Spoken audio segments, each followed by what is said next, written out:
successful experiences and strengthening institutional partnership, we can accelerate progress while respecting the diversity of our legal systems, cultures, and national priorities. Excellencies, Pakistan does not regard this chair as a position of prestige.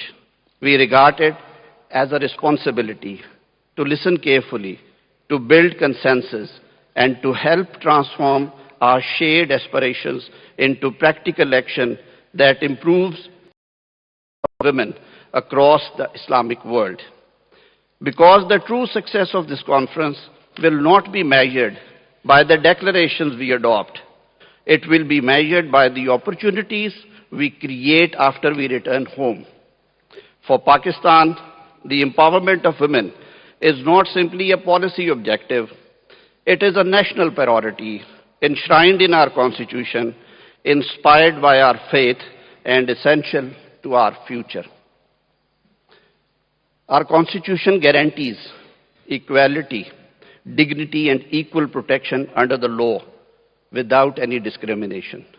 Guided by these principles and under the leadership of Honorable Prime Minister Mohammad Shehbaz Sharif, Pakistan continues to strengthen its legal, policy, and institutional framework to advance the rights, opportunities, and leadership of women.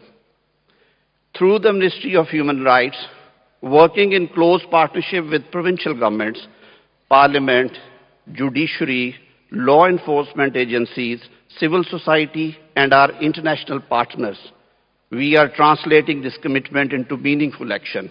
Guided by the National Gender Policy Framework Vision 2025 and the Prime Minister's Women Empowerment Package, we are expanding women's leadership, promoting financial inclusion and entrepreneurship, bridging the digital divide, strengthening access to justice, and creating safer, more inclusive workplaces.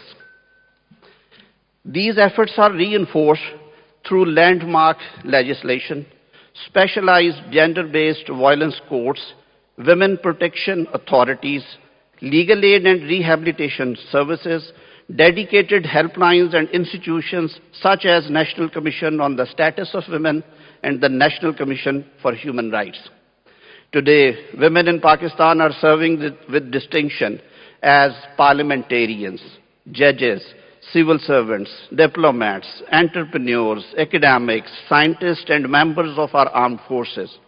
Their growing leadership across public and private institutions reflect our conviction that when women are empowered to lead and succeed, families flourish, societies become more resilient, and nations prosper. We also recognize that lasting progress cannot be achieved by women alone. Real and sustainable change requires the active engagement of men and boys as partners in promoting equality, respect, and shared responsibility. Building inclusive societies is a collective endeavor that demands the commitment of every institution and every citizen. Ladies and gentlemen, women's empowerment today extends beyond legal protection. It is about ensuring that every woman has the opportunity to learn, innovate, participate in the economy, access finance, contribute to decision-making, and realize her full potential. At the same time, we cannot overlook the hardships faced by countless women and girls living through conflict, occupation, displacement, and humanitarian crisis. We remember, in particular, the women and girls of Palestine and especially Gaza, whose resilience and courage in the face of immense suffering continue to inspire the conscience of the world. Women living in Afghanistan and illegally occupied Indian Jammu and Kashmir also deserve our attention. Their struggle reminds us that empowerment is not only about opportunity, it is equally about protection, dignity, justice, and hope. Our collective responsibility is to ensure that no woman or girl is left behind because of conflict, poverty, and inequality. Excellencies, artificial intelligence and digital innovation are transforming our societies at an unprecedented pace. If governed wisely, these technologies can expand access to education, healthcare, entrepreneurship, and financial inclusion. If ignored, they risk creating new forms of inequality, discrimination, and exclusion. Our challenge, therefore, is not whether technology will shape the future, it is whether that future will be inclusive.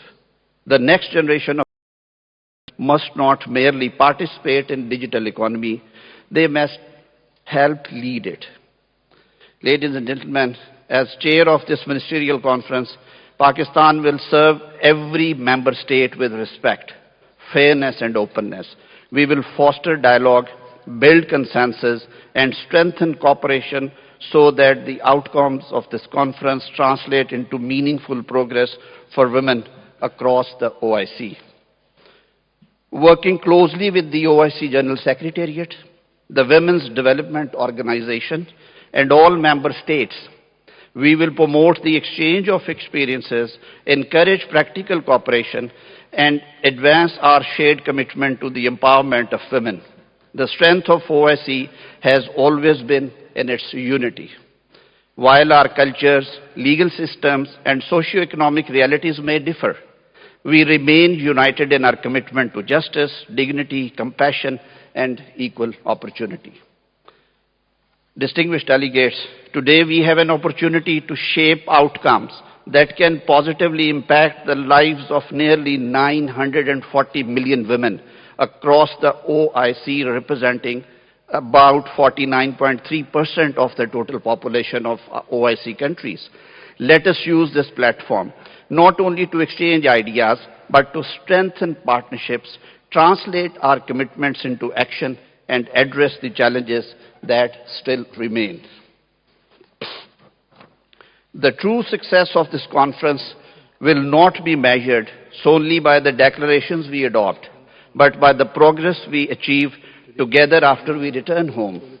Let Islamabad be remembered as the place where our shared resolve was transformed into collective action and where our commitment to the women of Muslim world was renewed. May Allah Almighty guide our deliberations, bless our collective efforts, and grant us the wisdom and resolve to translate today's dialogue into lasting progress for the women of Muslim world. Before I conclude, I wish to express my sincerest appreciation to the OIC General Secretariat, sir, for its continued cooperation and support. I also thank the Honorable Prime Minister of Pakistan, Mohammad Shehbaz Sharif, for his patronage, the Deputy Prime Minister and Minister of Foreign Affairs, Senator Mohammad Ishaq Dar, for his tireless efforts, the Ministry of Foreign Affairs team, my wonderful team at Ministry of Human Rights, the event organizer groups, all my honorable guests who are here to support us, and our partners in their invaluable contributions to the successful convening of this conference. I once again welcome you all to Pakistan and wish the 9th OIC Ministerial Conference on Women every success. Thank you very much. Islamabad में नवी इस्लामी ताउन तंजीम की वजारत conference बराए ख़वातीन का इनेकाद जारी था, जिसमें वज़ीर क़ानून आज़म नज़ीर ताड़र इज़हार ख़याल कर रहे थे। उन्होंने कहा कि तनाज़ात, कब्ज़े और इंसानी बहरानों में ख़वातीन और बच्चियां सबसे ज़्यादा मुतासिर होती हैं। उन्होंने मज़ीद अपनी गुफ्तगू में कहा कि अफगानिस्तान और मकबूजा जम्मू कश्मीर की ख़वातीन की मुश्किलात आलमी तवज्जो की मुतकाज़ी हैं।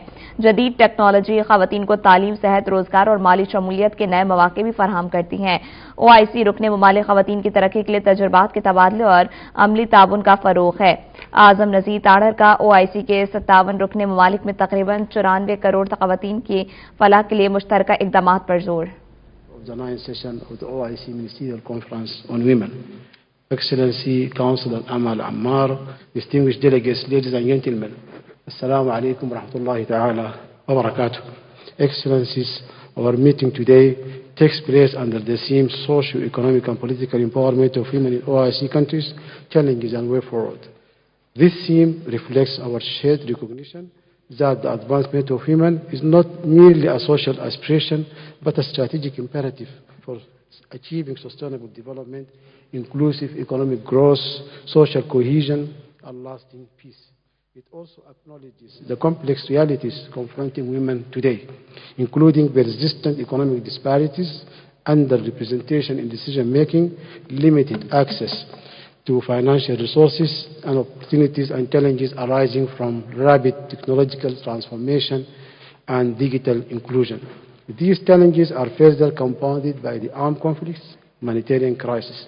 We must also confront the stark realities of climate change, poverty, and the alarming increase in all forms of violence against women and girls, including digital violence. We also commend the draft resolution to be adopted by this conference for its support to women in Palestine, Jammu Kashmir, and Afghanistan, as well as women affected by displacement and refugee crisis, in line with relevant resolutions of the Islamic Summit Conference, as well as the Council of Foreign Ministers and the pertinent sectorial ministerial conferences. The International Conference on Girls' Education in Muslim Communities, Challenges and Opportunities, held here in Islamabad in January 2025, co-organized by the government of the Islamic Republic of Pakistan in partnership with the Muslim World League, adopted a landmark document that reaffirms the centrality of girls' education as a catalyst for sustainable development. Your Excellencies, one of the most significant institutional achievements of the OIC in recent years has been the establishment of the Women Development Organization, the first specialized institution of the OIC dedicated exclusively to advancing the status and empowerment of women. Excellencies, distinguished delegates, the success of this conference will not be measured solely by the quality of our discussions, but by our collective resolve to translate its outcomes into concrete actions that improve the lives of women and girls across our member states. Our responsibility extends beyond the adoption of the resolution today. It lies in ensuring effective implementation through sustained cooperation, adequate resources, and strong political commitment. Excellencies, before concluding my statement, permit me to reiterate once again our profound appreciation to the government and people of the Islamic Republic of Pakistan for the warm hospitality and the exceptional arrangements made for this important ministerial conference. I also convey our heartfelt congratulations to Pakistan on assuming the chairmanship of the 9th session of the conference, and I wish it every success in leading its work and advancing the implementation of its outcomes in the years ahead. May Allah subhanahu wa ta'ala bless our deliberations with wisdom, mutual understanding, and success, and to strengthen the bonds of solidarity among OIC member states, and to guide us in our shared endeavors to advance the dignity, empowerment, and well-being of women throughout the Muslim world. Thank you for your kind attention. Wassalamu alaikum wa rahmatullahi ta'ala wa barakatuh.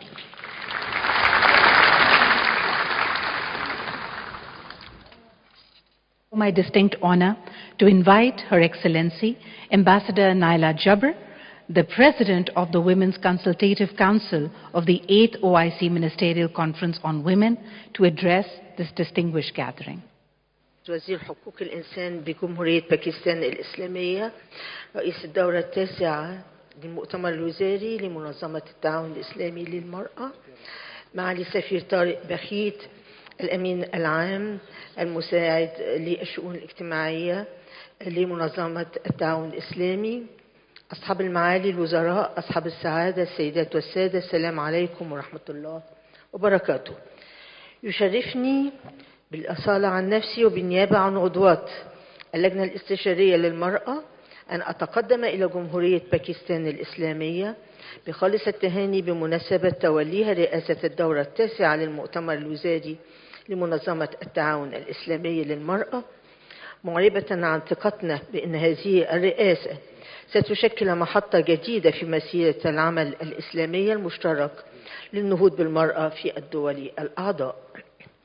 أصحاب المعالي والسعادة، لقد شهدت هذه الولاية للجنة الاستشارية للمرأة ظروفا استثنائية بدأت بتداعيات جائحة كوفيد-19 وما فرضته من قيود على الاجتماعات والتنقل، ثم توالت بعدها الأزمات الإنسانية والنزاعات المسلحة التي ألقت بظلالها الثقيلة على النساء والفتيات في عدد من دولنا الأعضاء.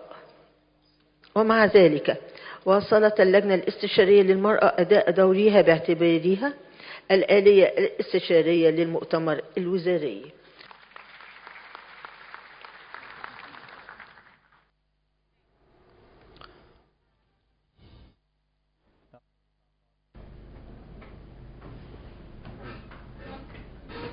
Islamabad में नवीं इस्लामी ताउन तंजीम की वजारती conference बराए खवातीन का इनेकाद।